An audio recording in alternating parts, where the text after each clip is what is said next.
Aged out. It's a cold and hard-edged phrase, every bit as ruthless as the process it describes. And what it describes is that unseen line that kids in foster care cross when they turn 18. I wasn't really sure what I was going to do at that point. I really didn't know where I was going to go. So I just turned to criminal behaviors because I had nowhere else to go. My parents, they were abusive and stuff, and they were on drugs, and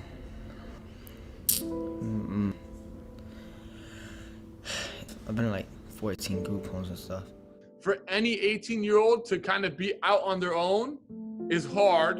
And if you're an 18-year-old that has no friends, no family that are actually stable for you, what in the world are you gonna do?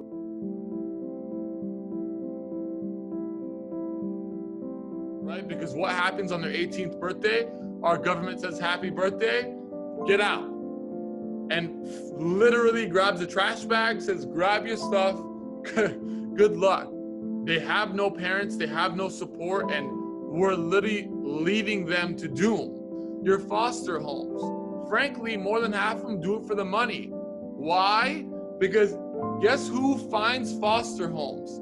They're for-profit monster businesses that make tons of money to literally go find foster parents that get taken out of the government. But adoption agencies that are also foster care agencies, they make tons of money. I'm talking about mass amounts of money. The more kids they take in and get adopted and more foster homes that they create, the more money they make. And it was purely a business, right? Like they don't care about what's actually happening. It's about the transaction. How many? What's the volume that's going through? So guess what's happening when your goal is to make money and you have to find foster homes? You're gonna find anyone. Hey, $1,000 a month per kid you take in. You're going to the worst areas and you're saying, hey, you wanna make an extra $1,000? Come take in foster kids.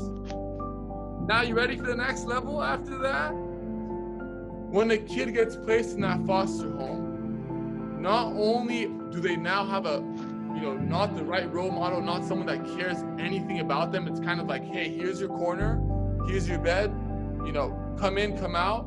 The moment that kid, and even let's say an 8-year-old, starts crying for their mom and starts frankly pissing off or agitating that foster parent that doesn't give a about the kid, what happens is they now classify that child as a problem child to the government.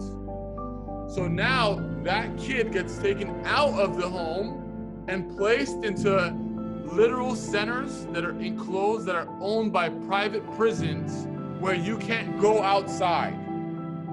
And the first solution to all this is let's put them on meds.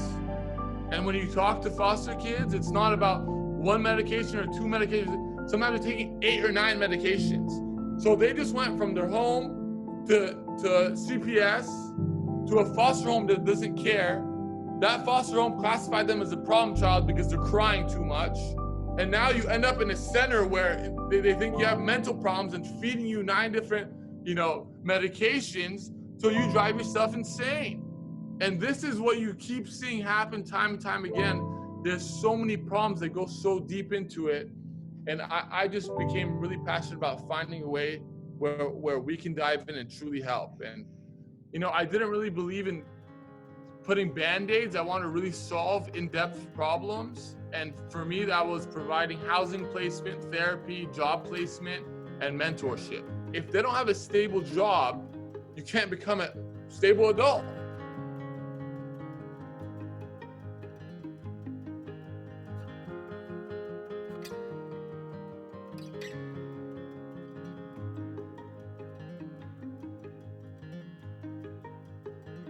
And this way we could not only create the place where we could hire and mentor these kids, but on a larger scale, we wanted to kind of prove a great point where as a business, you can be profitable, but you can also do great things for the world. You can care about your people and your communities. We should expect us as a country that these businesses that we support, we walk into, we give our money to, give back to our community, right? That's how, at the end of the day, that's how we'll create a better world in the fastest possible way, right? If we start expecting businesses to actually care and give back, imagine the massive amount of impact that can happen very quickly. And I think people are starting to realize how much kindness really, how far kindness can go, and start to realize, hey, we all need to care about each other more and figure out ways that we can do good for each other. So hopefully now we can kind of set that standard and raise that bar.